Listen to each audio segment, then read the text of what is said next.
मैं कहना सब तो बड़े देश भगत तुसीं हो, विचोलीए दलाल विचों खांदे ने।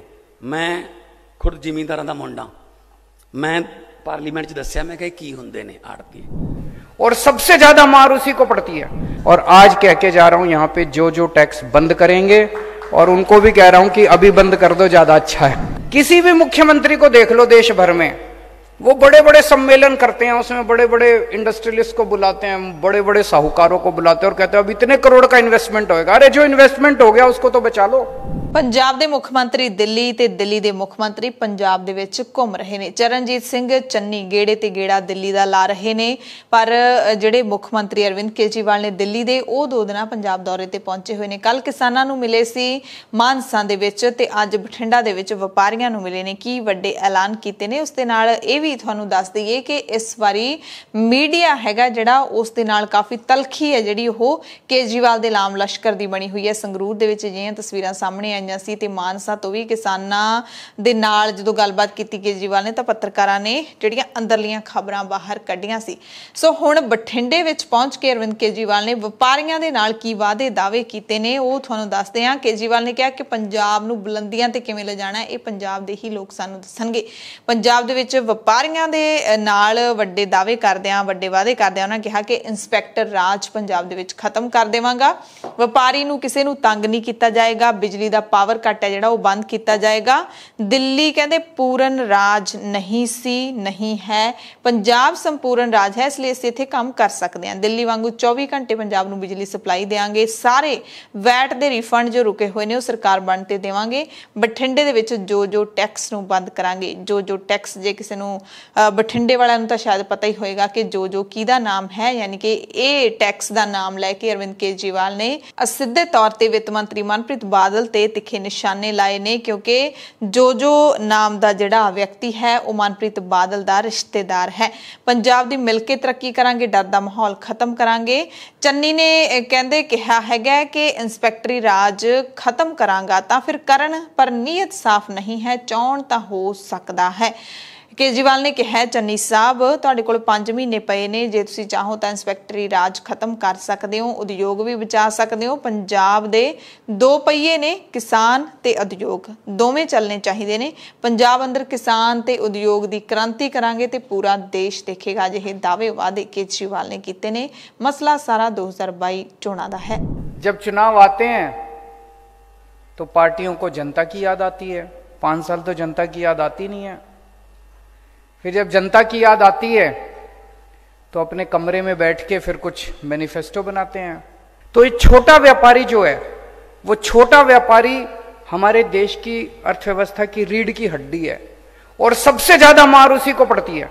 बड़ा व्यापारी तो फिर भी सारे डिपार्टमेंट को, महकमों को किसी तरह से, छोटा व्यापारी के पास तो बेचारे के पैसे नहीं होते, फिर भी सारे इंस्पेक्टर आके उसको तंग करते हैं। किसी भी मुख्यमंत्री को देख लो देश भर में, वो बड़े बड़े सम्मेलन करते हैं, उसमें बड़े बड़े इंडस्ट्रियलिस्ट को बुलाते हैं, बड़े बड़े साहूकारों को बुलाते हैं और कहते हैं अब इतने करोड़ का इन्वेस्टमेंट होएगा। अरे जो इन्वेस्टमेंट हो गया उसको तो बचा लो। नहीं, जो इंडस्ट्री लगी हुई है, दुकानें लगी हुई हैं, वो तो उजड़ रही हैं, वो तो पंजाब से उठ के दूसरे राज्यों में जा रही हैं।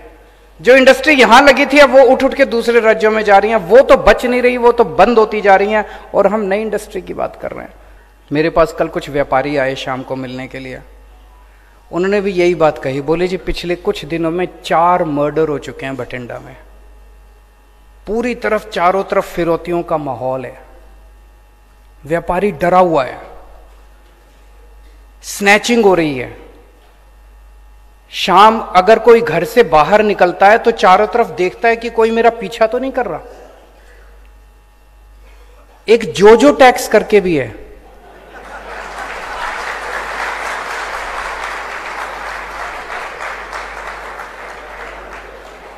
क्या?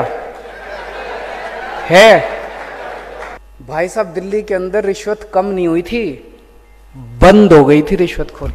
तो सबसे पहली चीज, हर व्यापारी को सुरक्षा हमारी जिम्मेदारी है।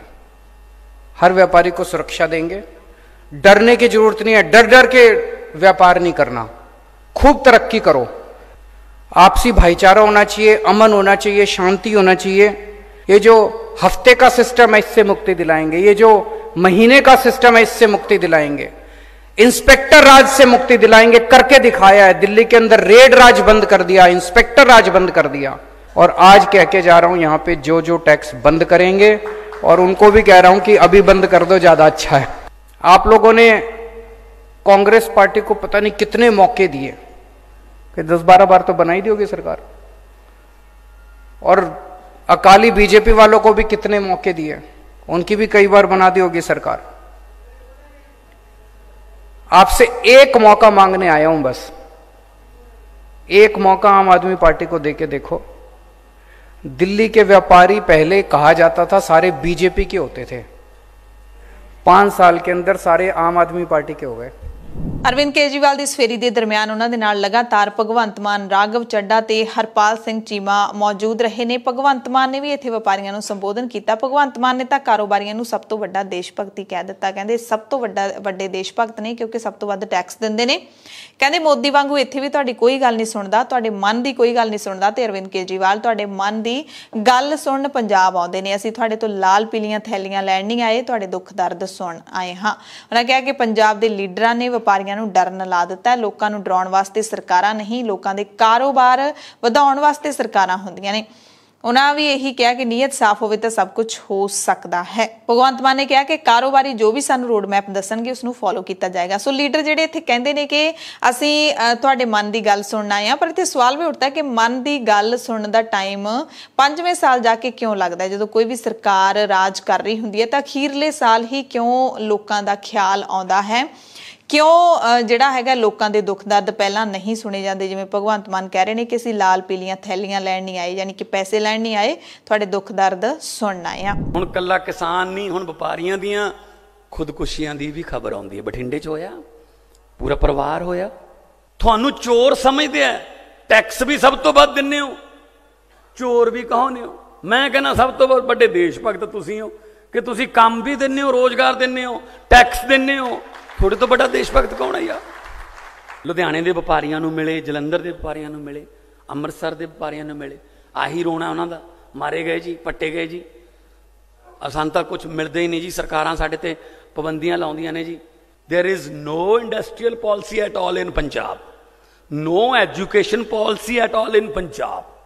ਆੜਤੀਆਂ ਨੂੰ ਕੀ ਕਹਿੰਦੀ ਹੈ ਬੀਜੇਪੀ ਗਵਰਨਮੈਂਟ? ਦਲਾਲ, ਵਿਚੋਲੀਏ, ਦਲਾਲ ਵਿੱਚੋਂ ਖਾਂਦੇ ਨੇ। ਮੈਂ ਖੁਦ ਜ਼ਿਮੀਂਦਾਰਾਂ ਦਾ ਮੁੰਡਾ, ਮੈਂ ਪਾਰਲੀਮੈਂਟ 'ਚ ਦੱਸਿਆ, ਮੈਂ ਕਿਹਾ ਕੀ ਹੁੰਦੇ ਨੇ ਆੜਤੀਏ? ਇਹ ਜਿਹੜਾ ਸਪੇਅਰ ਪਾਰਟ ਵਾਲਾ, ਜੇ ਕਿਸਾਨੀ ਬਿੱਲ ਲਾਗੂ ਹੋ ਗਏ, ਸਪੇਅਰ ਪਾਰਟ ਵਾਲਾ ਖਤਮ, ਖੇਤੀ ਨਾਲ ਸਪਰੇਆਂ ਦੀ ਜਿਹੜੀ ਪੈਸਟੀਸਾਈਡ ਦੀਆਂ ਦੁਕਾਨਾਂ ਖਤਮ, ਠੀਕ ਹੈ ਨਾ। ਫਿਰ ਤਾਂ ਵੱਡੇ ਵੱਡੇ ਉਹ ਤਾਂ ਆਪਦੀਆਂ ਲੈ ਕੇ ਆਉਣਗੇ ਜੀ, ਉਹ ਆਪਣੇ ਤੋਂ ਥੋੜ੍ਹੀ ਖਰੀਦਣਗੇ ਮੋਨੋਕ੍ਰੋਟੋਫਾਸ। ਵਪਾਰ ਵਧੂਗਾ ਤਾਂ ਰੋਜ਼ਗਾਰ ਆਊਗਾ, ਰੋਜ਼ਗਾਰ ਆਊਗਾ ਤਾਂ ਸਾਡੇ ਧੀਆਂ ਪੁੱਤ ਜਿਹੜੇ ਨੇ ਉਹ ਬਾਹਰਲੇ ਮੁਲਕਾਂ ਵੱਲ ਦੇਖਣੋਂ ਹਟਣਗੇ। ਨਹੀਂ ਤਾਂ 15-20 ਲੱਖ ਰੁਪਈਆ ਲਾ ਕੇ ਆਈਲੈਟਸ ਕਰਕੇ ਭੱਜ ਰਹੇ ਹਾਂ। ਇਸ ਮੁਲਕ ਨੂੰ ਛੱਡਣਾ ਨਹੀਂ, ਇਹ ਆਪਣਾ ਹੀ ਮੁਲਕ ਹੈ। ਆਪਾਂ ਇਹ ਨਾ ਕਿਹਾ ਕਰੀਏ ਚਲ ਆਪਾਂ ਕੀ ਲੈਣਾ। ਜੇ ਭਗਤ ਸਿੰਘ ਹੋਰੀ ਇਹ ਕਹਿ ਦਿੰਦੇ ਆਪਾਂ ਕੀ ਲੈਣਾ, ਫਿਰ ਹੁਣ ਨੂੰ ਅੰਗਰੇਜ਼ ਹੁੰਦੇ।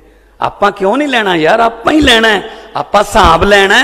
ਮੁਲਕ ਆਪਣਾ, ਜਿਨ੍ਹਾਂ ਨੂੰ ਆਪਾਂ ਮੁਲਕ ਦਿੰਦੇ ਹਾਂ, ਜਿਨ੍ਹਾਂ ਨੂੰ ਆਪਾਂ ਸਰਕਾਰਾਂ ਬਣਾ ਕੇ ਦਿੰਦੇ ਹਾਂ, ਉਹਨਾਂ ਤੋਂ ਆਪਾਂ ਹਿਸਾਬ ਲੈਣਾ। ਇਹ ਨਾ ਕਿਹਾ ਕਰੋ ਆਪਾਂ ਕੀ ਲੈਣਾ।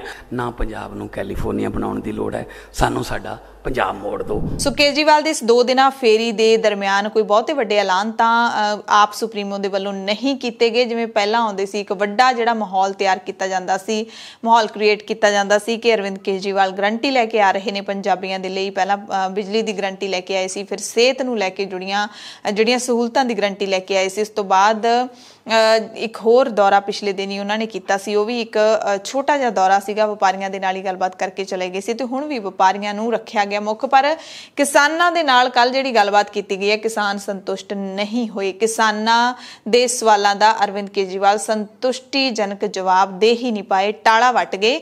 ਤੇ ਜੋ ਉੱਥੇ ਕੇਜਰੀਵਾਲ ਦੇ ਨਾਲ ਮਿਲਣੀ ਸੀ ਕਿਸਾਨਾਂ ਦੀ, ਉਹ ਵੀ ਗਿਣਵੇਂ ਚੁਣਵੇਂ ਲੋਕਾਂ ਨੂੰ ਜਿਹੜੀ ਐਂਟਰੀ ਦਿੱਤੀ ਗਈ ਸੀ। ਇਸ ਤੇ ਵੀ ਕਾਫੀ ਸਵਾਲ ਨੇ ਜਿਹੜੇ ਉਹ ਉੱਠ ਰਹੇ ਨੇ ਕਿ ਅਰਵਿੰਦ ਕੇਜਰੀਵਾਲ ਆਮ ਆਦਮੀ ਪਾਰਟੀ यानी कि आम लोगों के आम लीडर बनने का दावा करते हैं, पर ਜਿਹੜਾ सिस्टम है पार्टी के वर्करां दे वल्लों वो बहुत ही हाईफाई तरीके दे नाल कीता गया कि अरविंद केजरीवाल की बैठक दे विच सिर्फ वही किसान ਜਿਹੜੇ किते ना किते अंदरों अंदरी आम आदमी पार्टी वाल झुकाਅ रखते हैं ते उन्हां नूं भी एक एंट्री पास दे नाल ही एंटर होण दिता गया। धन्यवाद।